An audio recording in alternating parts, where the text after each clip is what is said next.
அஸ்ஸலாமு அலைக்கும் வரஹ்மத்துல்லாஹி வபரகாத்துஹு. அல்ஹம்துலில்லாஹ் நஹ்மதுஹு வ நஸ்தஈனுஹு வ நஸ்தக்ஃபிருஹு வ நஊது பில்லாஹி மின் ஷுரூரி அன்ஃபுஸினா வ மின் ஸய்யிஆத்தி அமாலினா. மன் யஹ்திஹில்லாஹு ஃபலா முதில்ல லஹு வ மன் யுضلில்ஹு ஃபலா ஹாதிய லஹு. வ அஷ்ஹது அன் லா இலாஹா இல்லல்லாஹு வஹ்தஹு லா ஷரீக லஹு வ அஷ்ஹது அன்ன முஹம்மதன் அப்துஹு வ ரசூலுஹு. அம்மா பஅத். கண்ணியத்திற்குரிய எல்லாம் வல்ல அல்லாஹுவின் நல்லடியார்களே, அண்ணல் நபியின் அழகிய வரலாறு என்ற இந்த தொடரில் நேற்றைய தினம் இறுதியாக அன்னலம் பெருமகனார் நபிகள் நாயகம் ஸல்லல்லாஹு அலைஹி வஸல்லம் அவர்களுடைய பிறந்த பூமியான மக்கமா நகரத்தை வெற்றி கொள்கிற வரலாற்றின் ஒரு பகுதியை நாம் பார்த்திருக்கிறோம். அதிலே இறுதியாக நபி அவர்கள் ஆற்றிய உரை குறித்த தகவல்களை பார்த்தோம்.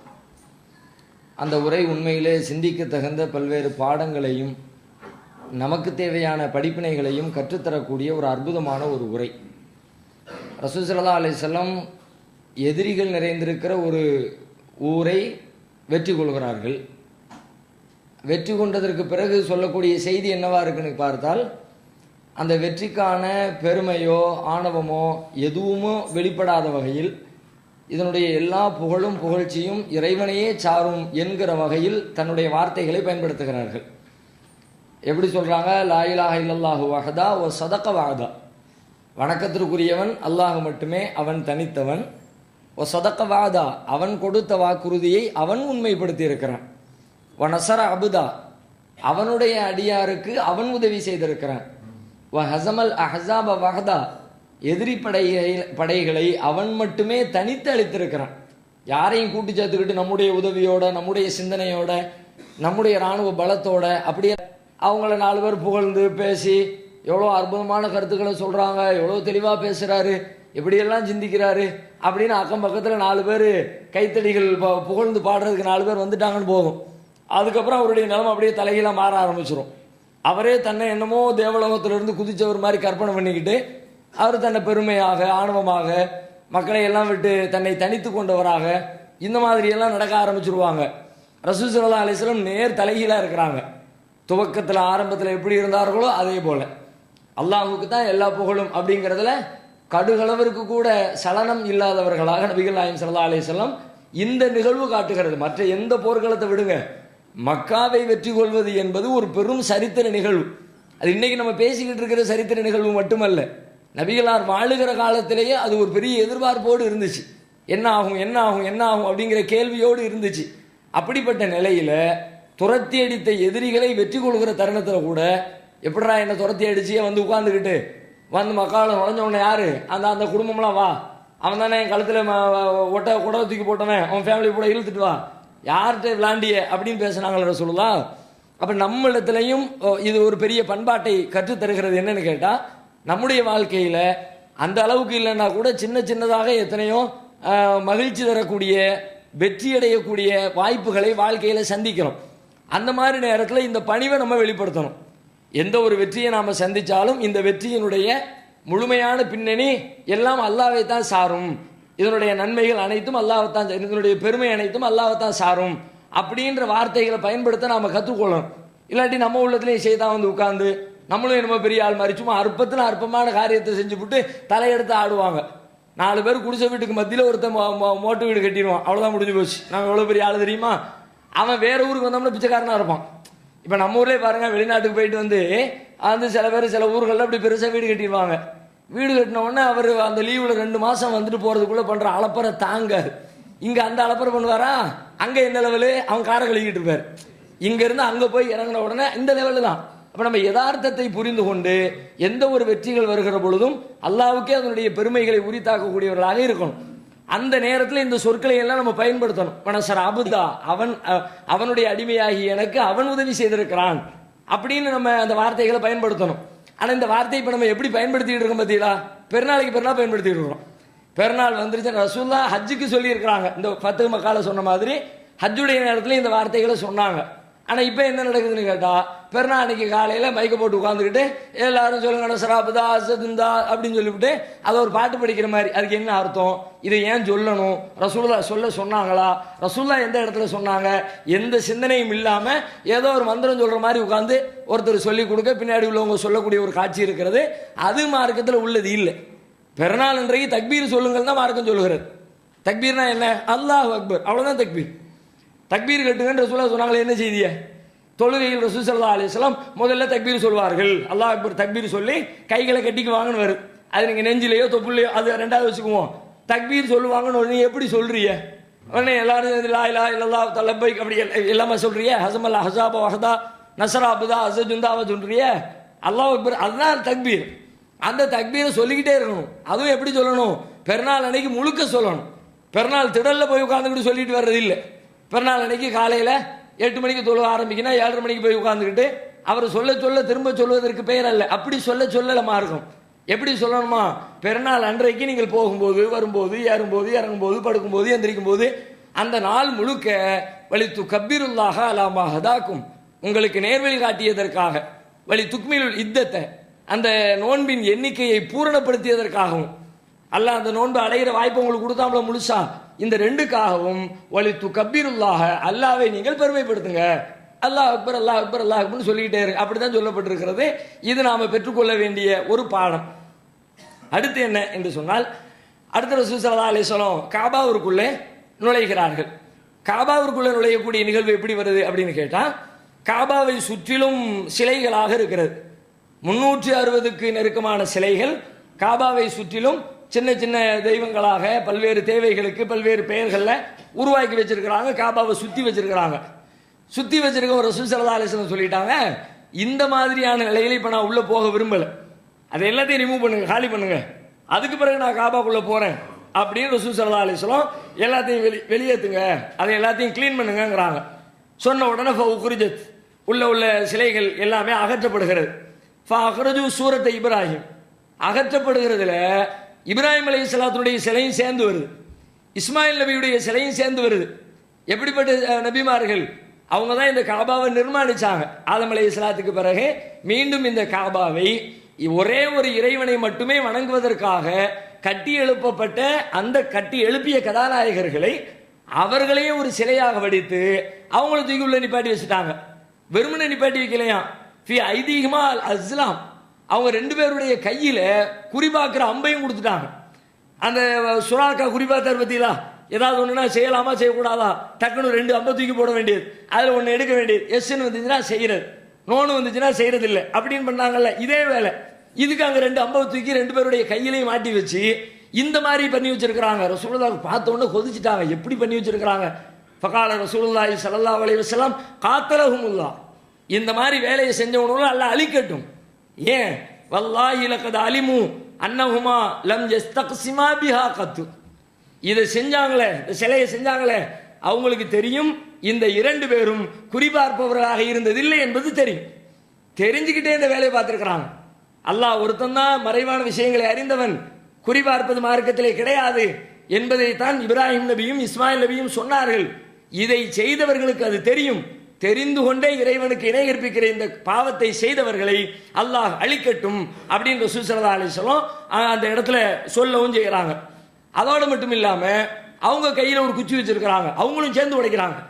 எடுத்து போடப்பட்ட சிலைகளை அவங்களும் அவங்களுடைய பங்கு உடைப்போம் அப்படின்னு உடைக்கிறாங்க. உலகத்திலேயே தன்னுடைய பாட்டனார் சிலைகளை தன்கரத்தால் உடைத்த தலைவராக நபிகளார் மட்டும்தான் நமக்கு தெரிகிறார்கள். உலகத்தில் எல்லாரும் சிலை வையின்னு சொல்றான். எனக்கு ஒரு சிலை, எங்க அப்பனுக்கு ஒரு சிலை, எங்க ஆத்தா ஒரு சிலைன்னு ஊர் முழுக்க சிலையை வைத்துக் கொண்டு தன்னை பெருமைப்படுத்த நினைக்கிற உலகத்தில் தலைவர்களுக்கு மத்தியில் நபிகள் நாயகம் ஸல்லல்லாஹு அலைஹி வஸல்லம் தன்னுடைய பாட்டனாருடைய சிலைகளை உடைத்து வெளியிலே தள்ளுகிறார்கள். அதை அடிக்கும்போது சொல்லிக்கிட்டே அடிக்கிறாங்க. குர்ஆனில் உள்ள ஒரு வசனம் 17வது அத்தியாயம் 81வது வசனத்தை ஓதிக்கிட்டே அடிக்கிறாங்க. என்ன சொல்றாங்க? குல் ஜா அல் ஹக்கு வ ஸஹகல் பாத்தில் இன்னல் பாத்தில கான ஸஹூகா. ஜா அல் ஹக்கு, சத்தியம் வந்து விட்டது, வ ஸஹகல் பாத்தில், அசத்தியம் அழிந்து விட்டது, இன்னல் பாத்தில கான ஸஹூகா, அசத்தியம் என்பது அழியக்கூடியதாகவே இருக்கிறது. அசத்தியத்துக்கு நீடித்த வாழ்வு கிடையாது. சத்தியம்னா நீடித்து நிலைச்சிருக்கும், அசத்தியம் என்றால் ஒரு நாள் அழியும். கொஞ்ச நாள் அப்படி வளரும், திரும்ப அழியும். அது மாதிரி இப்ப அழிகிறது. சிலைகளை எல்லாம் அடிச்சு நொறுக்கி காபத்துல்லாவை சுத்தப்படுத்தி ஏக இறைவனை மட்டுமே வணங்குகிற அதற்காக கட்டப்பட்ட ஆலயத்தை அதே புனிதத்திலே மீண்டும் நபிகள் நாயகம் ஸல்லல்லாஹு அலைஹி வஸல்லம் கட்டி எழுப்பிவிட்டு இப்பொழுது அதற்குள்ளே உள்ளே பிரவேசிக்கிறார்கள். கதவு பூட்டப்பட்டிருக்கிறது. சாவி எடுத்துக்கொண்டு வாருங்கள் என்கிறார்கள். உஸ்மான் இப்னு தல்ஹா ரலியல்லாஹு அன்ஹு அவர்கள் ஓடோடி சென்று காபாவின் சாவியை எடுத்துக்கொண்டு வந்து நபிகளாருக்காக கதவை திறந்து விடுகிறார். ரசூலுல்லாஹ் உள்ள போறாங்க. உள்ள போகும்போதே உஸ்மானும் உள்ள போகிறார்கள். அவர்களோடு பிலால் ரலியல்லாஹு அன்ஹு உள்ள போகிறார்கள். உசாமா ரலியல்லாஹு அன்ஹு உள்ள போகிறார்கள். நபிகள் நாயகத்தோடு சேர்ந்து 3 பேர் உள்ள போறாங்க. Usama, Bilal, Usman ibn Talha 3 பேரும் உள்ள போகிறார்கள். உள்ள போன பிறகு உள்ள போன ரசூலுல்லாஹ் உள்ள போய் 2 ரக்காத்து தொழுகிறாங்க. தொழுதுட்டு அங்கேயே உட்கார்ந்துருக்கிறாங்க. தொழுகிறாங்க. எங்க பார்த்து தொழுகிறாங்க? இப்போ காபாவுக்கு உள்ள போயிட்டாங்க. காபாவுக்கு வெளியில் இருக்கிறவங்க காபா பார்த்து தொழுவோம். காபாவுக்கு உள்ள இருக்கிறவங்க எங்க பார்த்து தொழுகிறது? எங்க பார்த்தும் தொழலாம். வலில்லாஹில் மஷ்ரிகு வல் மக்ரிப் ஃபைனமா துவல்லு ஃபஸம்ம வஜ்ஹுல்லாஹ். கிழக்கும் மேற்கும் அல்லாஹ்வுக்கே உரியது. எங்கு திரும்பினாலும் அங்கே அல்லாஹ்வுடைய திருமுகம் இருக்குன்னு அல்லாஹ் சொல்லிட்டான். அதனால உள்ளுக்குள்ள போனா எங்க வேணாலும் நிக்கலாம். ஆனா ரசூலுல்லாஹ் எங்க நின்னாங்க அப்படின்னா நேரா உள்ள போய் நேர் திசையிலே நின்றுட்டாங்க. கதவு திறந்து உள்ள போனாங்கல்ல, அவங்களுடைய முதுகு பக்கம் வாசல் இருக்கிறது. நேர் எதிர் திசையில போய் அதை நோக்கி தொழுதாங்க. தொழுது முடிச்சுட்டு அப்படியே அமைதியா உட்கார்ந்துட்டாங்க. பகல் நேரத்தில் ஒரு பெரும்பகுதி நேரம் உள்ளே கதவையும் பூட்டிட்டாங்க. மக்கள் உள்ள சின்ன இடம் தானே, வெளியில பெரிய இடமா இருக்கும், உள்ளுக்குள்ள சின்ன இடம், எல்லாரும் வர நினைச்சா முடியாது. ஆயிரக்கணக்கான தோழர்களோடு வந்திருக்கிறாங்க. உள்ளுக்குள்ள கதவை மூடிட்டு இதுக்கில்ல இறை வழிபாட்டில் அப்படியே உட்கார்ந்துருக்கிறாங்க. ஒரு நீண்ட நேரத்திற்கு பிறகு அதை முடித்து கொண்டு வெளியில் வருகிறார்கள்.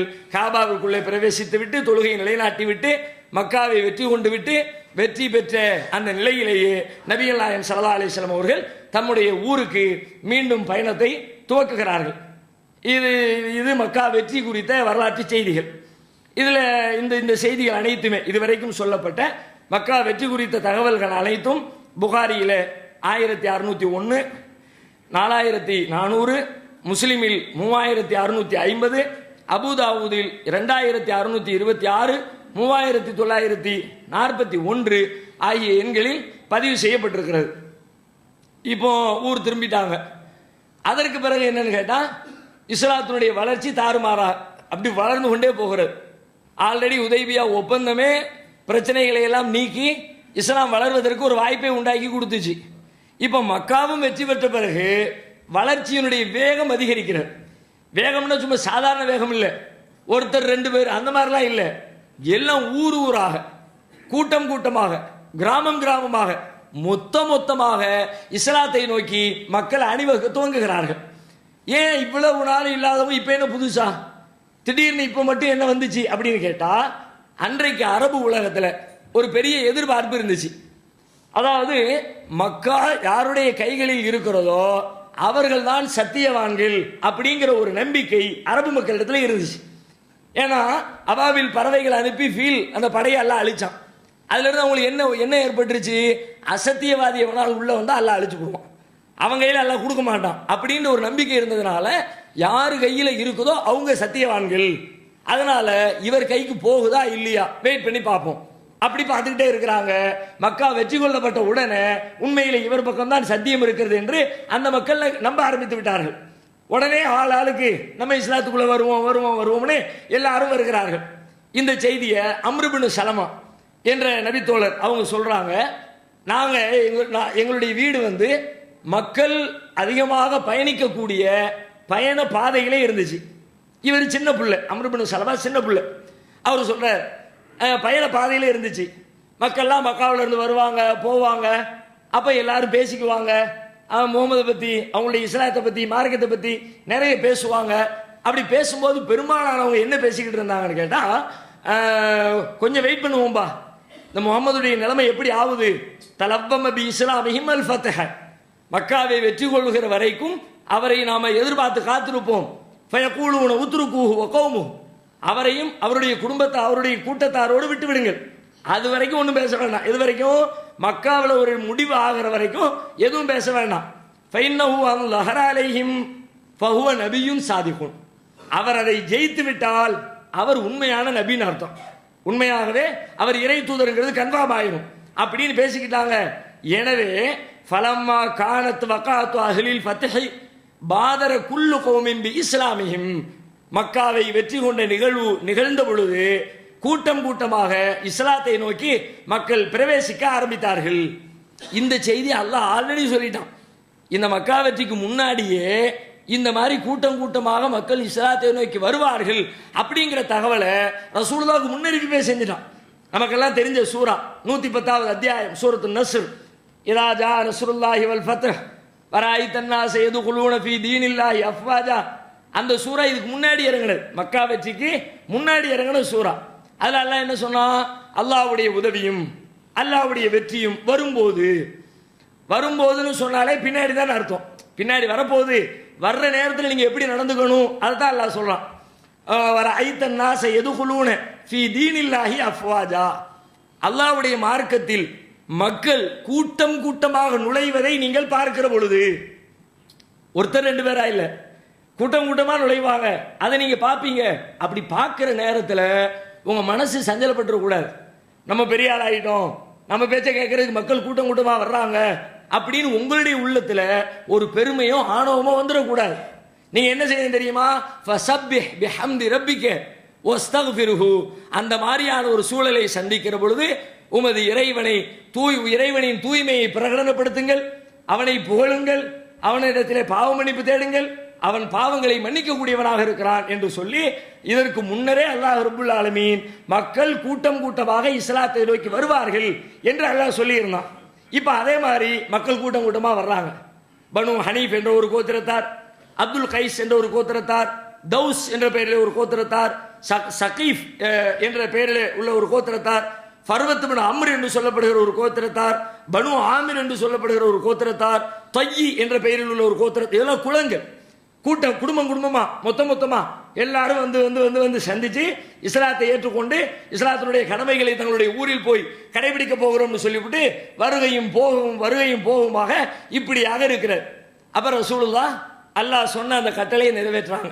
அல்லாஹ் என்ன சொன்னா, இந்த மாதிரி வரும் பொழுது உமது இறைவனை புகழ்ந்து துதிப்பீராக, அவனிடத்தில் பாவ மன்னிப்பு தேடுவீராக அப்படின்னு சொன்னால அதை ரசூலுல்லாஹ் நடைமுறைப்படுத்துறாங்க. அதற்கு பிறகு ஒவ்வொரு நேரத்தினுடைய தொழுகையில் ருக்கூவிலும் சுஜூதிலும் அதுவரைக்கும் சுபஹான ரப்பியல் அலா என்று சொல்லிக் கொண்டிருந்த, சுபஹான ரப்பியல் அலீம் என்று மட்டுமே சொல்லிக் கொண்டிருந்த நபிகள் நாயகம் ஸல்லல்லாஹு அலைஹி வஸல்லம் சுபஹானக அல்லாஹும்ம ரப்பனா வ பிஹம்திக அல்லாஹும்ம ஃபிர்லி, சுபஹானக அல்லாஹும்ம ரப்பனா வ பிஹம்திக அல்லாஹும்ம ஃபிர்லி, இப்படியே அதிகமாக சொல்ல ஆரம்பிச்சாங்க. இது அல்லாஹ் சொன்னதை அப்படி நடைமுறைப்படுத்துறாங்க. சுபஹானக அல்லாஹும்ம, இறைவா நீ தூயவன். ஃபர்ஸ்ட் அல்லாஹ் தஸ்பீஹ் செய்ய சொன்னாம்ல, தஸ்பீஹ் சுப்ஹானக அல்லாஹும்ம ரப்பனா வ பிஹம்திக, உன்னை புகழுகிறோம். அல்லாஹும்ம மக்ஃபிர்லி, யா அல்லாஹ் என்னை மன்னித்து விடு. மூணு விஷயம் சொன்னா அல்லாஹ் மூணே ரசூலுல்லாஹ் சொல்லிட்டாங்க. உமது இறைவனை புகழணும், தஸ்பீஹ் செய்யணும், பாவ மன்னிப்பு தேடணும். அந்த மூணையும் ஒரு வரியில ரசூலுல்லாஹ் சொல்றாங்க. சுப்ஹானக அல்லாஹும்ம ரப்பனா வ பிஹம்திக அல்லாஹும்ம மக்ஃபிர்லி. அதே போல சுப்புஹுன் குத்தூசுன் ரப்புல் மலாயிகத்தி வர் ரூஹ் என்ற சொற்களை ருக்கூவிலும் சுஜூதிலும் அதிகமாக ரசூல் ஸல்லல்லாஹு அலைஹி வஸல்லம் சொல்ல ஆரம்பித்தார்கள். அல்லாஹ் ஒரு மிகப்பெரிய வெற்றியை நபிகள் நாயகம் ஸல்லல்லாஹு அலைஹி வஸல்லம் அவர்களுக்கு வழங்கிவிட்டார். இன்னும் சொல்ல போனால் இந்த நிகழ்வு நடந்து கொண்டிருக்கிற காலத்தை வரலாற்றாசிரியர்கள் என்ன சொல்றாங்கன்னு கேட்டா, இது ஹிஜ்ரி 8க்கு பிறகு 9ல நடக்கு. 8ல மக்கா வெற்றி கொள்ளப்பட்டுச்சு, 9ல மக்கள் கூட்டமா வந்துகிட்டு இருக்கிறாங்க. இந்த 9வது ஆண்டை பற்றி வரலாற்று அறிஞர்கள் எழுதுகிற பொழுது இந்த ஆண்டுக்கு ஒரு பெயர் வைக்கிறார்கள், சனத்துல் உஃபூத், கூட்டங்களின் ஆண்டு, குழுக்களின் ஆண்டு. குழுவா வந்தாங்கல்ல, அதனால இந்த ஆண்டுக்கு பேரே அப்படி ஒரு பேரை வைக்கிற அளவிற்கு இஸ்லாத்தினுடைய வளர்ச்சி தாறுமாறாக இருந்தது என்பதை பார்க்கிறோம். அதற்கு பிறகு அடுத்த ஆண்டு 9 ஹிஜ்ரி 9 ஓடிக்கொண்டே இருக்கிறது. இப்போ ரசூல் ஸல்லல்லாஹு அலைஹி வஸல்லம் அடுத்து மக்காவிற்கு சில பேரை அனுப்பி வைக்கிறார்கள். மதீனாவுக்கு வந்துட்டாங்கல்ல, இப்போ மீண்டும் மக்காவுக்கு ஹஜ்ஜுடைய காலம் வருகிறது. ஹஜ்ஜு காலத்தில் சில விஷயங்களை போய் அறிவிப்பு செய்யுங்க. இப்போ நம்ம கண்ட்ரோலில் வந்துருச்சு, வந்த பிறகு இஸ்லாமிய அடிப்படையை அங்கே நிலைநாட்டணும். ஏன்னா விட்டுட்டு வந்துட்டோம், பழைய மாதிரி அவங்க இருந்துகிட்டு இருப்பாங்க. அவங்களுடைய வழிபாடு, காபாவில் செய்யக்கூடிய காரியங்கள் எல்லாம் நம்முடைய இஸ்லாமிய அடிப்படையில் இருக்கும்னு சொல்ல முடியாது. அங்கே இருந்து நடைமுறைப்படுத்தினா தானே அதை செய்வாங்க. விட்டுட்டு வந்துட்டா பழைய மாதிரி செய்வாங்கல்ல. அதனால அங்க என்ன செய்யணும், எப்படி இருக்கணுங்கிற விஷயங்களை பிரகடனப்படுத்துவதற்காக அடுத்த ஹஜ்ஜில் ரசூல் ஸல்லல்லாஹு அலைஹி வஸல்லம் சில ஆட்களை அனுப்பி வைக்கிறார்கள். அதில் பிரதானமாக யாரு தலைவராக செல்கிறார் என்றால் அபூபக்கர் சித்திக் அவர்கள். அவர்களுடைய தலைமையில் அபூ ஹுரைரா இன்னும் சில பேர் எல்லாத்தையும் சேர்த்து அனுப்பி விட்டு நீங்க போங்க, போய் பிரகடனம் செய்யுங்கள். என்ன பிரகடனம் செய்யணும் அப்படின்னு கேட்டா அவங்க சொல்றாங்க, அபூ ஹுரைரா அவர்கள் சொல்கிறார்கள், நபிகளார் சொல்லி அந்த பிரகடனத்தை நாங்கள் மினாவிலே ஹஜ்ஜுக்காக வேண்டி மக்கள் கூடிய அந்த மினாவில் வைத்து நாங்கள் அறிவிப்பு செய்தோம். என்ன பிரகடனம்? அல்லா யஹுஜ்ஜ பஅதல் ஆமி முஷ்ரிகுன், இந்த ஆண்டுக்கு பிறகு இறைவனுக்கு இணை கற்பிக்கக்கூடிய யாரும் ஹஜ்ஜுக்கு வரக்கூடாது. ஹிஜ்ரி 9 தான் தடை செய்யப்படுகிறது. இதுக்கு பிறகு முஷ்ரிக்குகளுக்கு ஹஜ் செய்யக்கூடிய அனுமதி கிடையாது, யாருக்கும் அனுமதி கிடையாது. வலா யதூஃப பில் பைத்தி உரியானும், அதுபோல நிர்வாணமாக தவாஃப் செய்வதற்கும் அனுமதி கிடையாது.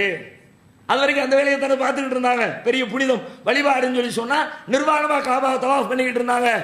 அதையும் தடுக்கிறாங்க. வலா யதூஃப பில் பைத்தி உரியானும், இனிமே தவாஃப் செய்வதற்கு நிர்வாணமாக தவாஃப் செய்வதற்கு அனுமதி கிடையாது. இதையெல்லாம் போய் மக்காவில் நீங்க அறிவிப்பு செய்யுங்க அப்படின்னு அனுப்பி விடுறாங்க. இவங்க போய்கிட்டு இருக்கு, இதை சொல்வதற்கு முன்னாடியே போய்கிட்டு இருக்கிற வழியிலேயே குர்ஆன்ல இருந்து சில வசனங்கள் அல்லாஹ் இறக்கி வைக்கிறான் மதீனாவில் ரசூலுல்லாஹ்வுக்கு. என்ன வசனம்? 9வது அத்தியாயத்தினுடைய ஆரம்பத்தில் வரக்கூடிய வசனங்கள். பராஅத்தும் மினல்லாஹி வ ரசூலிஹி இலல்லதீன ஆஹத்தும் மினல் முஷ்ரிகீன் ஃபஸீஹு ஃபில் அர்லி அர்பஅத அஷூரின் வஅலமு அன்னக்கும் கைரு முஜிஸில்லாஹ். இது ஒரு பெரிய பிரகடனம். இதில் என்ன சொல்லப்படுகிறது? பராஅத்தும் மினல்லாஹி வ ரசூலிஹி, அல்லாஹ்வும் அவனது தூதரும் விலகி கொள்கிற பிரகடனம். இலல்லதீன ஆஹத்தும் மினல் முஷ்ரிகீன், நீங்கள் முஷ்ரிக்குகளிடத்திலே செய்து கொண்ட உடன்படிக்கை இருக்குதே, அந்த உடன்படிக்கையிலிருந்து விலகிக்கிறோம். இனிமே நமக்கு இடையில இந்த உடன்படிக்கையெல்லாம் செல்லுபடி ஆகாது அப்படின்னு டிக்ளேர் பண்ணி நீங்க உங்க ரூட்ல போங்க, நாங்க எங்க ரூட்ல போறோம் என்று சொல்லக்கூடிய ஒரு பிரகடனம். அல்லாஹ் அப்படியே தான் ஆரம்பிக்கிறான். ஃபஸீஹு ஃபில் அர்ல், நீங்கள் இந்த பூமியிலே இந்த ஊரிலே சுற்றி திரியுங்கள். அர்பஅத அஷூரின், 4 மாதங்களுக்கு. உங்களுக்கு 4 மாதம் கெடு இருக்கிறது, அது வரைக்கும் நீங்க இங்க இருக்கலாம், பிரச்சனை இல்லை. வஅலமு அன்னக்கும் கைரு முஜிஸில்லாஹ், அறிந்து கொள்ளுங்கள் நீங்கள் அல்லாஹ்வை தோல்வியுடைய செய்ய முடியாது. வ அன்னல்லாஹ முஹ்ஸில் காஃபிரீன், அல்லாஹ் காஃபிர்களை இழிவுபடுத்துவான் என்று 4 மாசம் தான் டைம். இதுக்கு மேல அக்ரிமெண்ட் கிடையாது. அக்ரிமெண்ட் முறிச்சாச்சு. பொதுவாகவே ஒரு ஒப்பந்தம் போட்டு அந்த ஒப்பந்தத்தை முறிக்கிறதா இருந்தா சொல்லிட்டு முறிக்கணும். நேர கூப்பிட்டு பேசி சரிப்பட்டு வராதப்பா 2 பேரும் சேர்ந்து பிசினஸ் பண்றோம், அதுல உடன்பாடு வரல, ஏதோ சிக்கல் வருது அப்படின்னா இவன் சரிப்பட்டு வர மாட்டான், நம்ம லேசா சைட்ல கொஞ்சம் அமௌண்ட்டை கரெக்ட் பண்ணிக்கிட்டே இருப்போம் இப்படின்னு உள்வேலை பார்த்துடக்கூடாது. கூப்பிட்டு உட்கார வச்சு சரிப்பட்டு வராது, நீ உன் ரூட்ல போ, நான் என் ரூட்ல போறேன், ஒன்று நீ கடை எடுத்துக்க அல்லது நான் கடை எடுத்துக்கிறேன், நீ இவ்வளோ அமௌண்ட் கொடு, என்னத்தையும் ஒன்று பேசி ஃபைனல் பண்ணிடணும். அதை செய்யாம நீ செஞ்சல, அதனால நான் உள்ளுக்குள்ள பார்த்தேன், இந்த உள்வேலை பார்க்கறதுக்கு அனுமதி கிடையாது. அதனால அல்லாஹ் தெளிவாக டிக்ளேர் பண்ணிட்டான், பராஅத்தும் மினல்லாஹி வ ரசூலி, அல்லாஹும் ரசூலும் விலகி கொள்கிற பிரகடனம். இதுவரைக்கும் அக்ரிமெண்ட் இருந்துச்சு, இனிமே உங்களுக்கு எங்களுக்கு இடையில ஒப்பந்தம் கிடையாது அப்படின்னு தெளிவாக அறிவிக்கக்கூடிய வசனம் ரசூலுல்லாஹ்வுக்கு ஏறாங்குது. உடனே ரசூல் ஸல்லல்லாஹு அலைஹி வஸல்லம் அலி ரலியல்லாஹு அன்ஹுவை கூப்பிடுறாங்க. கூப்பிட்டு நீங்க போங்க, ஏற்கனவே ஒரு டீம் போயிருக்கிறாங்க, நீங்களும் போய் இந்த செய்தியையும் கூடுதலாக மக்காவிலே அறிவிப்பு செய்யுங்கள் அப்படின்னு சொல்லி அனுப்புறாங்க. அலி ரலியல்லாஹு அன்ஹு அவர்களும் வந்து இந்த செய்தியை மக்கள் மத்தியிலே பிரகடனப்படுத்துகிறார்கள். ஹிஜ்ரி 9 நடைபெறக்கூடிய நிகழ்வு இது. அதற்கு பிறகு ஹிஜ்ரி 10வது ஆண்டில் நபி ஸல்லல்லாஹு அலைஹி வஸல்லம் அவர்கள் ஹஜ் செய்வதற்கான பயணத்தை மேற்கொள்கிறார்கள். 9 அபூபக்கர் சித்திக் இவங்களாம் ஹஜ்ஜுக்கு வந்துட்டாங்க. ஹிஜ்ரி 10 அடுத்த ஆண்டு நபிகள் நாயகம் ஸல்லல்லாஹு அலைஹி வஸல்லம் அவருடைய வாழ்வின் இறுதி கட்டம் அப்படியே நெருங்கிட்டாங்க. ரசூல் ஸல்லல்லாஹு அலைஹி வஸல்லம் அவர்கள் 570 71 பிறந்த அல்லாஹ்வுடைய தூதர் 62 ஆண்டுகளை கடந்து 63வது ஆண்டை நெருங்குகிற கடைசி ஆண்டு. அந்த ஆண்டிலே ரசூல் ஸல்லல்லாஹு அலைஹி வஸல்லம் ஹஜ்ஜுக்கு செல்வதற்காக அறிவிப்பு செய்கிறார்கள். நபிகள் நாயகத்தோடு சேர்ந்து ஹஜ்ஜுக்கு செல்ல வேண்டும் என்று ஏராளமான மக்கள் ஹஜ்ஜுக்காக புறப்படுகிறார்கள். துல்காதா மாதம் 25 அல்லது 26வது நாள் ரசூல் ஸல்லல்லாஹு அலைஹி வஸல்லம் ஹிஜ்ரி 10 துல்காதா 25 அல்லது 26 நபிகள் நாயகம் தன்னுடைய பயணத்தை கிளப்புகிறார்கள். மக்கள் எல்லாம் சேர்ந்திருக்கிறாங்க. எவ்வளவு மக்கள் சேர்ந்திருக்கிறார்கள் அப்படின்னா ஜாபிர் ரலியல்லாஹு அன்ஹு சொல்றாங்க, ஏன்னா நம்ம கடைசியா ஃபத்ஹ் மக்காவுக்கு வரும்போது சொன்னோம் 300 பேராக இருந்த எண்ணிக்கை 300 2000 ஆகி 3000 ஆகி 5000 ஆகி எக்கச்சக்கமான 10,000 தோழர்களோடு நபிகள் நாயகம் வந்தார்கள் என்று சொன்னோம். இப்ப ரசூலுல்லாஹி அதுக்கு பிறகு இந்த ஓராண்டு இடைவெளியில கூட்டம் கூட்டமாக இஸ்லாத்தை நோக்கி மக்கள் வந்த பிறகு அந்த 10,000 எண்ணிக்கை எவ்வளவு பல்கி பெருகி இருக்கிறது என்று சொன்னால், ஜாபிர் ரலியல்லாஹு அன்ஹு சொல்கிறார்கள், நபிகள் நாயகத்துடைய வலப்புறத்திலே, இடப்புறத்திலே, முன்புறத்திலே, பின்புறத்திலே எங்கு பார்த்தாலும் கண்ணுக்கு எட்டிய தூரம் மக்கள் கூட்டம் தான். கண்ணுக்கு எட்டின தூரம் எங்க பார்த்தாலும் மனித தலைகளாக காட்சி அளித்தது நபிகளாருடைய ஹஜ் பயணத்திலே. இன்னொரு அறிவிப்பாளர் சொல்லுகிறார், நபிகளாரிடத்திலே ஹஜ்ஜுக்கு பயணம் சென்ற மக்கள் ஏறத்தாழ 1,24,000 பேர் பயணித்தார்கள். 1,24,000 பேர். அன்றைக்கு இருந்த மக்கள் தொகையோடு ஒப்பிட்டு பாருங்கள். இன்னைக்கு 1,00,000 பேர் நீங்க கூட்டிடுறீங்க, 5 லட்சம் கூட்டிடுறீங்க, 10 லட்சம் கூட்டிடுறீங்கன்னா இருக்கிறது அத்தனை கோடி இருக்கு. மில்லியன் பில்லியன்ல மக்கள் உட்கார்ந்துகிட்டு இருக்கிறான். இன்னைக்கு நீங்க 5 லட்சத்தை சேர்த்துட்டீங்கன்னா அது ஒரு பெரிய விஷயம்னு சொல்ல முடியாது. அன்றைக்கு இருந்த குறைந்தபட்ச மக்கள் தொகையில் 1,24,000 என்கிறார் ஒரு அறிவிப்பாளர். இன்னொரு வரலாற்றாசிரியர் சொல்லுகிறார் 1,40,000 பேர்களோடு நபிகளாருடைய ஹஜ் பயணம் அரங்கேறியது. அப்ப எப்படியோ லட்சத்துக்கு மேல தாண்டிட்டாங்க. 1,00,000 தாண்டிய மக்களோடு புடை சூழ அல்லாஹ்வுடைய தூதர் ஹஜ்ஜுக்கு புறப்படுகிறார்கள். போய் தல்பியா சொல்லிக்கிட்டு போறாங்க. துல் ஹுலைஃபா அந்த ஹரமுடைய அவர்களுடைய எல்லை வருகிறது. அந்த எல்லையில ஹராம் அணிந்து கொண்டு குளித்து தொழுது விட்டு அப்படியே ரசூலுல்லாஹ் ஹஜ்ஜுடைய கிரியைகள் ஒவ்வொன்றாக உம்ராவுடைய கிரியைகள் ஆரம்பிக்கிறார்கள். தவாஃப் செய்கிறார்கள், சஹி செய்கிறார்கள். அதற்கு பிறகு துல் ஹஜ் மாதத்தினுடைய 8ஆம் நாள் வருகிறது. 8ஆம் நாளிலே மினாவுக்கு செல்கிறார்கள். அடுத்து அரஃபாவுக்கு செல்கிறார்கள், முஸ்தலிஃபாவுக்கு செல்கிறார்கள், கல்லெறிகிறார்கள், தலைமலிக்கிறார்கள். ஹஜ்ஜுடைய எல்லா காரியங்களையும் மக்களோடு மக்களாக நின்று நபிகள் நாயகம் ஸல்லல்லாஹு அலைஹி வஸல்லம் நிறைவேற்றுகிறார்கள். ஹஜ் நடக்கிறது. இந்த ஹஜ் பயணத்தின் இடையில ஒவ்வொரு இடத்தையும் மினாவிலே ஒரு பெரிய திடல், மக்கள் எல்லாம் கூடியிருக்கிறார்கள். அதுபோல அரஃபா ஒரு பெரிய இடம், முஸ்தலிஃபா அது ஒரு பெரிய மைதானம். இந்த மாதிரி மைதானத்தில் மக்களோடு இருந்த ரசூல் ஸல்லல்லாஹு அலைஹி வஸல்லம் மக்களுக்கு தேவையான அறிவுரைகளை சொல்லுகிறார்கள். வரலாற்றிலே நபிகள் நாயகத்தினுடைய இறுதி பேருரை என்று அழைக்கப்படுகிற வைர எழுத்துக்களால் பொன்னெழுத்துக்களால் பொறிக்கப்பட வேண்டிய நபிகளாரின் 23 ஆண்டு கால இஸ்லாமிய பிரச்சாரத்தை ரத்தின சுருக்கமாக சாறு விழிந்து தரக்கூடிய அற்புதமான தகவல்களை, முக்கியமான செய்திகளை நபிகள் நாயகம் அந்தந்த இடத்திலே மக்களுக்கு சொல்லிக் கொண்டே வருகிறார்கள். எல்லாம் அரஃபால மட்டும் பேசல, அங்கிட்டு மினாவில் பேசுறாங்க, மக்கள் கூடுகிற அந்த இடத்துல எல்லா இடங்களையும் பேசுறாங்க. இந்த உரை எந்த அளவிற்கு முக்கியத்துவம் வாய்ந்த உரை என்று சொன்னால், இப்னு அப்பாஸ் ரலியல்லாஹு அன்ஹு அவர்கள் சொல்கிறார்கள், ஃபவல்லதி நஃப்ஸி பியதிஹி, என்னுடைய உயிர் யார் கையில் இருக்கிறதோ அவன் மீது சத்தியமாக சொல்லுகிறேன், இன்னஹா லவஸியத்துஹு இலா உம்மத்திஹி, நபிகளாருடைய அந்த உரை இருக்கிறதே அது இந்த சமூகத்திற்கு ரசூல் ஸல்லல்லாஹு அலைஹி வஸல்லம் செய்த மரண சாசனம். மௌத்தா போற நேரத்தில் மக்களுக்கு சொல்லிட்டு போற நினைப்போம்ல, ரசூலுல்லாஹ் இந்த சமூகத்திற்கு செய்திருக்க மரண சாசனம், வசியத்து. அப்ப மரண சாசனத்தை நிறைவேற்றுவதற்கு எவ்வளவு முக்கியத்துவம் கொடுப்பாங்க. கடைசி நேரத்தில் ஒருத்தர் மௌத்தா போற நேரத்தில் தான் மாங்கையை பிடிச்சிட்டு, எப்பா என்னுடைய ஒரே ஆசை, கடைசி ஆசை, இதை நிறைவேற்றிடுறா அப்படின்னு சொன்னா பாசமுள்ள ஒரு மகன் என்ன செய்வான்?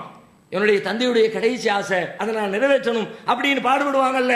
இப்ப இப்னு அப்பாஸ் சொல்லுகிறார்கள், நபிகளாருடைய மரண சாசனமாக அந்த உரை இருந்தது. அந்த அளவுக்கு முக்கியத்துவம் வாய்ந்த ஒரு உரை. நம்ம சமூகத்தில் எவ்வளவோ கேள்விப்பட்டிருப்போம், மார்க்கத்தில் நிறைய விஷயங்களை தெரிஞ்சிருப்போம், சிலதை கடைபிடிப்போம், சிலதை கடைபிடிக்காம இருப்போம்.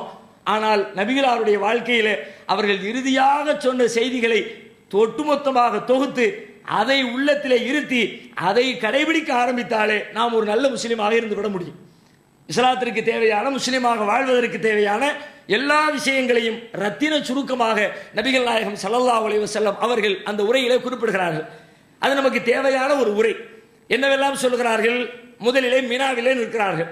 மினாவிலே நின்று கொண்டு மக்களை பார்த்து கேட்கிறார்கள், ததுரூன ஐய யௌமின் ஹாதா, இந்த நாள் எந்த நாள் என்று உங்களுக்கு தெரியுமா? காலு அல்லாஹு வ ரசூலுஹு ஆலம், அல்லாஹும் அவனது தூதருமே அறிவார்கள் அப்படின்னு மக்கள் சொல்கிறார்கள். ஃபகால இன்ன ஹாதா யௌமுன் ஹராம், இது புனிதம் நிறைந்த நாள் இல்லையா? ரசூலுல்லாஹ் சொல்றாங்க, ஆமா. அடுத்து கேட்கிறார்கள், அஃப ததுரூன ஐயு பலதின் ஹாதா, இது எந்த நகரம் என்று தெரியுமா, என்ன ஊர் தெரியுமா? காலு அல்லாஹு வ ரசூலுஹு ஆலம், அல்லாஹ் ரசூலுக்கு தான் தெரியும். கால பலதுன் ஹராம், புனிதம் நிறைந்த பூமி இல்லையா, புனிதமான ஊர் இல்லையா. அவர் ததுருன ஐயு ஷஹரின் ஹாதா, இந்த மாதம் எந்த மாதம் தெரியுமா? காலு அல்லாஹு வரசூலுஹு ஆலம், அல்லாஹ்வும் ரசூலுமே அறிவார்கள். கால ஷஹ்ருன் ஹராம், புனிதமான மாதம் இல்லையா. ஏன்னா 3 ரசூலா நிற்கக்கூடிய ஹஜ்ஜுடைய காலத்தில் நிற்கிறாங்க. துல்ஹஜ் மாதம் அது புனிதமான மாதம்.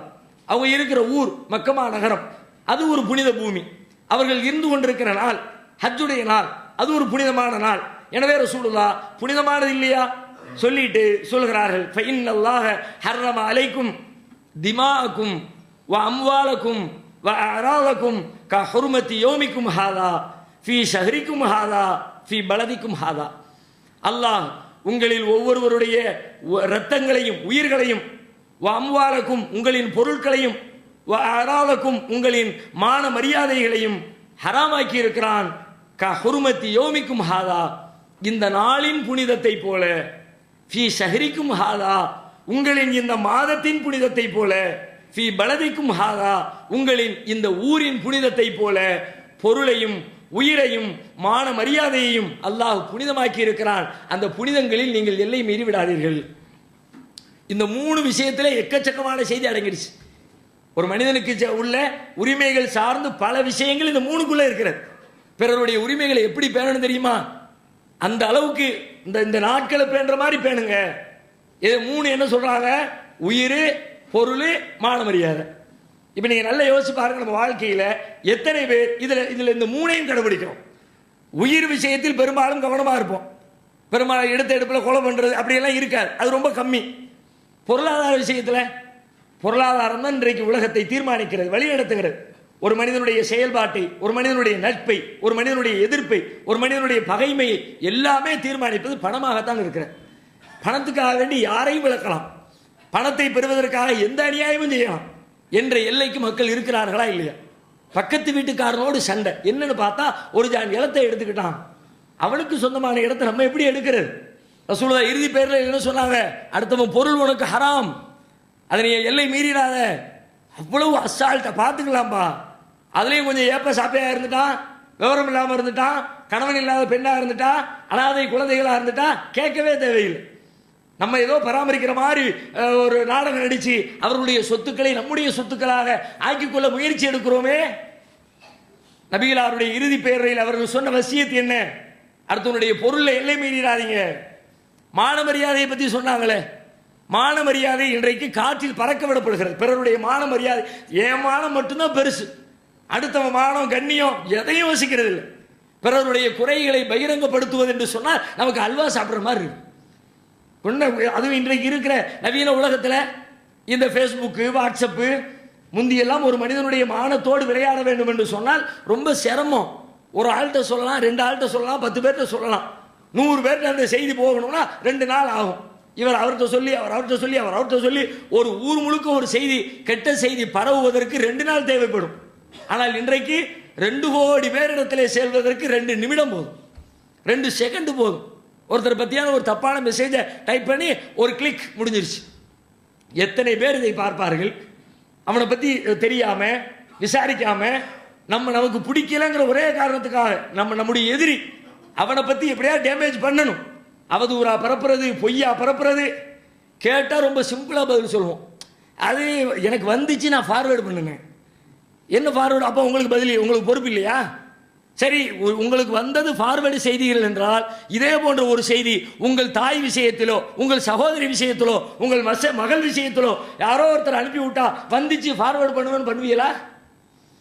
உங்க விஷயத்தை பத்தி வருது, பண்ணுவீங்களா ஃபார்வேர்டு? எவனோ அனுப்புனா நான் ஃபார்வேர்டு பண்ணினேன் அப்படின்னா உங்களுக்கு வரும்போது வலிக்கல, அடுத்தவனுக்கு இப்படித்தானே வலிக்கும். அதுதான் சொல்ல. கொஞ்சம் யோசிச்சு பாருங்க. இதையெல்லாம் கவனிக்கிற ஒரு சமூகமாக இருந்தால் நம்முடைய சமூகம் எப்படி இருக்கும், இந்த உலகம் எப்படி இருக்கும்? இதை பார்த்துட்டே வருவாங்க இஸ்லாத்துக்கு. அடுத்தவங்களை பற்றி சும்மாலாம் பேச மாட்டாங்கப்பா. முஸ்லீம்னா உள்ளதை பேசுவான், நேருக்கு நேர் பேசுவான், முதுகுக்கு பின்னாடி பேச மாட்டான். நம்மகிட்ட இல்லாமல் போயிடுச்சு. ரசூலுல்லாஹ்வுடைய அந்த இறுதி பேரையில் சொன்ன உபதேச நடைமுறை இல்லையே. வயலுள்ளிக்குள்ளி ஹுமசத்தில் லுமசா, குறை கூறி கொண்டும் புறம் பேசி கொண்டும் திரியக்கூடியவர்களுக்கு கேடுதான் அப்படின்னு எல்லாம் எச்சரிக்கிறானே. புறம் பேசுகிறவர் தன்னுடைய சகோதரனின் மாமிசத்தை சாப்பிடுவதற்கு சமம் என்கிறார்களே. திருமறை குர்ஆன் சொல்லுகிறது. மறுமை நாளில் செம்பாலான நகங்களால் தன்னுடைய மேனியிலே கீறி கிழித்துக் கொள்வார்கள். மேராஜ் பயணத்தில் சொல்லுதா பார்த்தாங்களே, ஜிப்ரீல் என்ன சொன்னாரு? யார் இவங்கன்னு கேட்ட என்ன சொன்னார்? யகுலூனல் ஹுமன்னாஸ் வ யகவுன ஃபி ஆராதிஹிம். இவர்கள்தான் மனிதர்களுடைய இறைச்சியை சாப்பிட்டவர்கள். இறைச்சி சாப்பிட்டோம்னா கறி அறுத்து தின்னவை இல்லை. வ யகவுன ஃபி ஆராதிஹிம், அவர்களுடைய மான மரியாதையோடு விளையாண்டவர்கள். அப்ப இந்த ரமதான்ல நம்ம உறுதி எடுக்கணும். நம்ம இருக்கிற சமூக அமைப்பு ஒரு 90% டேமேஜ் ஆயிடுச்சு இந்த விஷயத்தில். சில விஷயங்கள் டேமேஜ் ஆகாமல் நாம பாதுகாத்து கொண்டிருந்தாலும் கூட இந்த புறம் பேசுகிற விஷயத்தில், பிறருடைய மான மரியாதைகளை விளையாடுகிற விஷயத்தில் 90% டேமேஜ் ஆயிடுச்சு. அப்படிப்பட்ட ஒரு சமூகத்தில் வேற வழி இல்லை. அப்படி போனோம்னா இன்னும் நாசமா போயிடும். சீர்திருந்தணும், நம்மை நாமே திருத்தி கொள்ளணும். குறைந்தபட்சம் நம்முடைய வாயை அடக்குவோம். யாராவது பேசினா தலையாட்டாம இருப்போம். நம்ம பக்கத்தில் வந்து பேசுவாங்க, அவங்க தந்தை என்ன செய்வான், இந்த மாதிரி நீங்க பொறுப்பு சாட்டாதீங்க, அது முறை கிடையாது என்று நபிகள் நாயகம் ஸல்லல்லாஹு அலைஹி வஸல்லம் மக்களுக்கு எச்சரிக்கிறார்கள். மேலும் சொல்கிறார்கள், அலா மக்களை அறிந்து கொள்ளுங்கள், இன்னல் முஸ்லிம் அகுல் முஸ்லிம், ஒரு முஸ்லிம் இன்னொரு முஸ்லிமுக்கு சகோதரன். ஃபலைஸ யஹில்லு லி முஸ்லிமின் மின் அஹீஹி ஷைஉன் இல்லா மா ஹல்ல மின் நஃப்ஸிஹி. ஒரு முஸ்லிமுடைய பொருள் என்பது, ஒரு முஸ்லிமான சகோதரனின் பொருள் என்பது அவனுடைய மன திருப்தியை கொண்டே தவிர உங்களுக்கு ஹலால் இல்லை. அவனுடைய பொருள் எப்போ உங்களுக்கு ஹலால் ஆகும்னா அவனா விரும்பி சந்தோஷமா தரணும். வேற வழி இல்லாம மனம் வருந்தி கொடுக்க வேண்டியது இருக்க அப்படின்னு அவனா கொடுப்பான், ஆனா விரும்பி கொடுக்க மாட்டான். இந்த லஞ்சம் கொடுக்குறான், லஞ்சம்லாம் கொடுக்க தான் அவன் தானே கொடுத்தாமா, அவர் கேட்டான், நானா கேட்டேன், அவரா கொடுத்தாரு. கொடுக்கலாட்டி நீ வேலை செய்வியா? இவர் என்னமோ அவரா மாமா மச்சனு கொண்டு வந்து கொடுத்த மாதிரி, வெளிநாட்டுல இருந்து வந்து இறங்கணும்னு வாட்ச் கிஃப்ட் பண்ண மாதிரி அந்த மாதிரி இவர் பேசுவார். நானே கேட்டேன், அவரா கொடுத்தாரு அப்படின்னு. கொடுக்கலாட்டி வேலை நடக்காத. நீ 7 மாசத்துக்கு அலைய விடுவிய, இப்போ வா பிறகு வா, இப்போ வா பிறகு வாம்பிய, அதுக்காக வேண்டி வேற வழி இல்லாம அழுது தொலைக்க வேண்டியது இருக்குன்னு கொடுப்பானே. இந்த மாதிரி ஒருத்தனுடைய மனத்தை கஷ்டப்படுத்தி பணத்தை பிடுங்காத.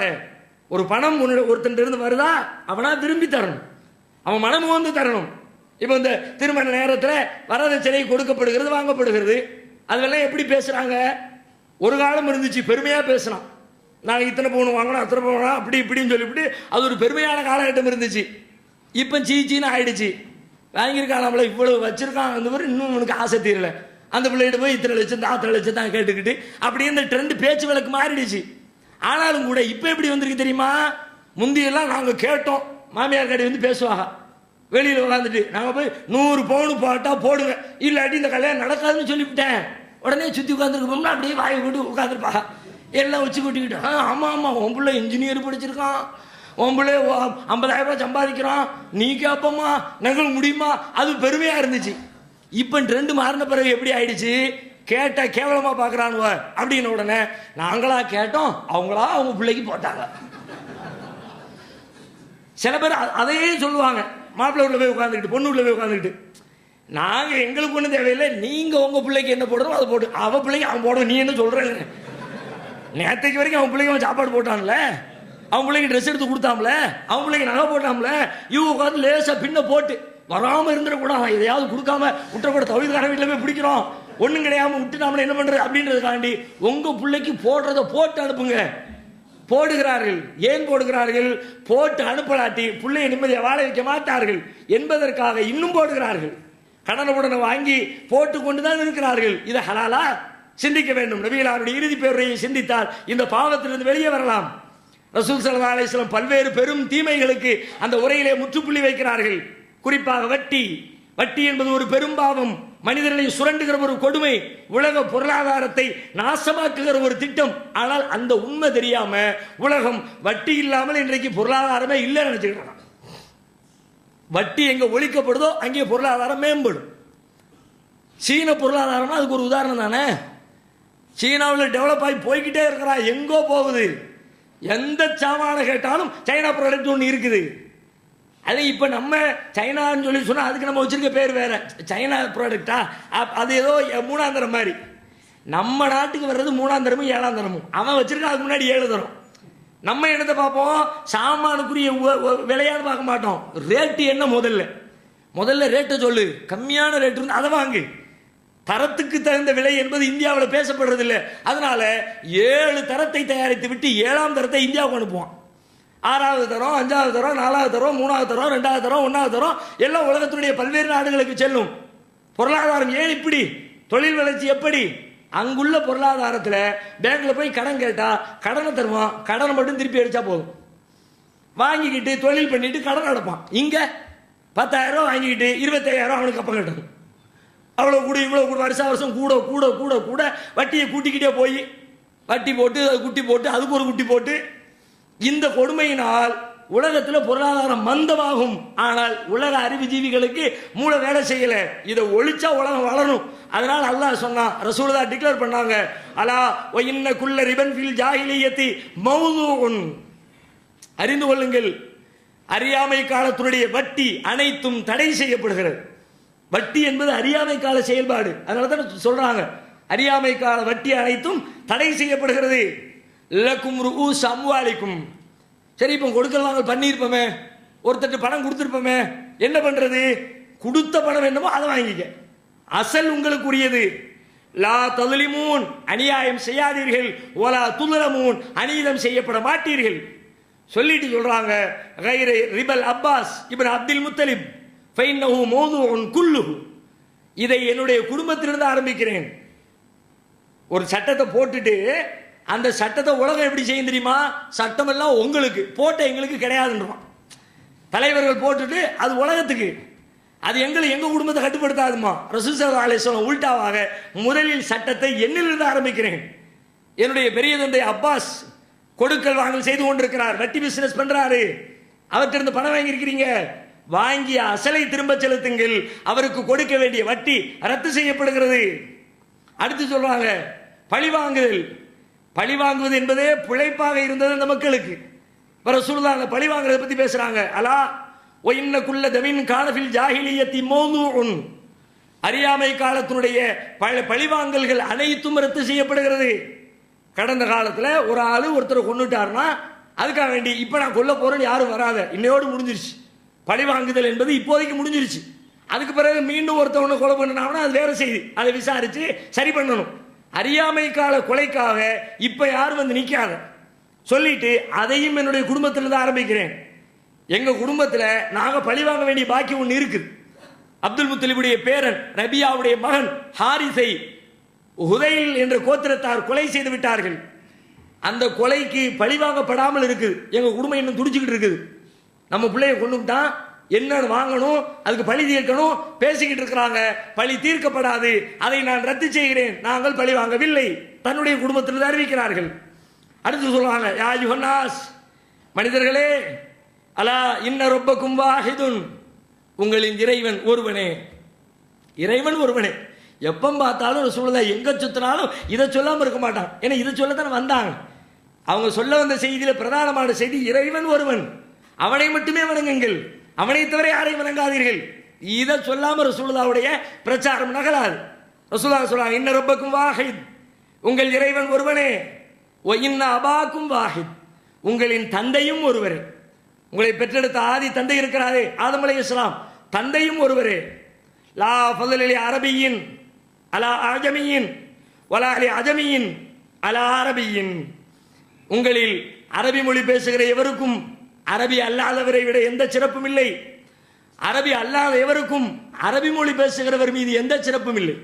எல்லா மனிதர்கள். மொழியில என்ன வேறுபாடு இருக்கு? மொழி என்பது நாம் அறிந்த ஒரு கருத்தை பிறருக்கு அறிவிப்பதற்காக பயன்படுத்துகிற ஒரு கருவி, அவ்வளவுதான். அதுல இந்த மொழி பேசினா வசத்தி, அந்த மொழி பேசினா தாழ்த்தி, என்னப்பா எல்லாம் இறைவன் படைத்த மொழி, ஏன் பேதப்படுத்துற? எதுக்கு உயர்வு தாழ்வு கற்பிக்காத. அந்த மாதிரி உயர்வு தாழ்வுக்கு வேலை கிடையாது, எல்லாம் சமமானவர்கள் தான் அப்படின்னாங்க.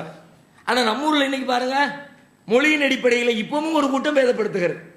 உருது பேசுற மக்கள்லாம் இருக்கிறாங்கல்ல, அவங்கள இன்றைக்கும் ஒரு கணிசமான மக்கள் உருது பேசுறவங்க தான் முஸ்லீம்கள். மற்றவங்களாம் முஸ்லீமே இல்லை, அவங்களாம் நம்மளாம் முசல்மான். அவங்க சொல்றாங்க நம்மளாம் முசல்மான்.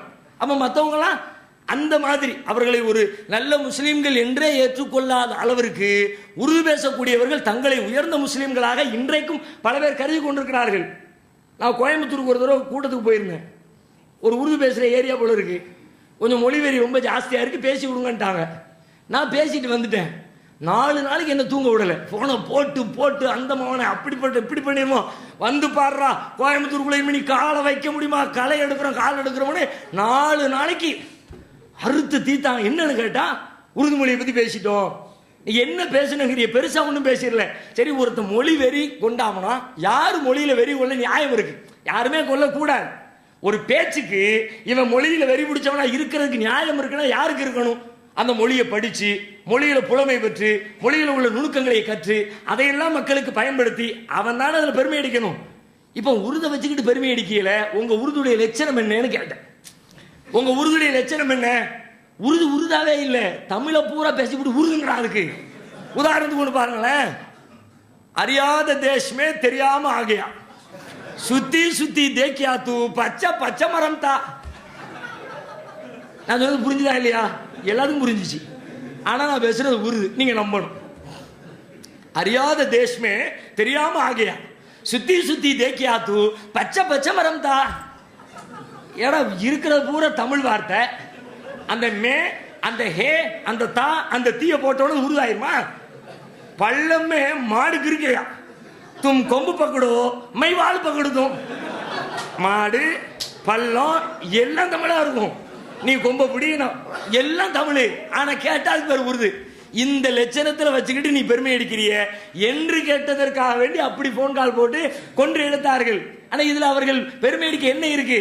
அன்னைக்கே சொல்ல முற்றுப்புள்ளி வச்சுட்டாங்க. இதுக்கு மேல யாரும் மொழியை வச்சு பெருமை அடிக்காத. இன்னும் சொல்ல போனால் பெருமை அடித்துக் கொண்டிருந்த ஒரு சமூகத்தின் தலைவர் அந்த சமூகத்திலிருந்து வந்து அதற்கு எதிராக பேசுகிறார்கள். இந்த மொழி தான் உயர்வுன்னு சொல்லிக்கிட்டு இருக்க நேரத்தில் அந்த மொழியிலிருந்து தாழ்த்தப்பட்ட சமூகத்திலிருந்து ஒரு தலைவர் வந்து தாழ்த்தப்பட்டவர் என்று சொல்லாதே என்பது பெரிய விஷயம் கிடையாது. உயர்ந்த சமூகமாக கருதப்பட்டதிலே இருந்து வந்து மனுஷனை தாழ்த்தாதன்னு சொல்றது இருக்க, அதுதான் பெருசு. ரசூல் ஸல்லல்லாஹு அலைஹி வஸல்லம் அப்படி சொல்றாங்க. அன்றைக்கு அவர்கள் அந்த சமூகத்திலே உயர்ந்தவர்களாக கருதப்பட்ட மொழி. ஆனா உயர்ந்தவன் சொல்லாத, தாழ்ந்தவன் யாரையும் சொல்லாத, எல்லாம் ஒண்ணுதான் என்றார்கள். இன்னும் பல அருமையான வாழ்க்கைக்கு தேவையான போதனைகளை நபி அவர்கள் சொல்லி இருக்கிறார்கள். வரும் நாட்களில் இன்ஷா அல்லாஹ் பார்க்கலாம்.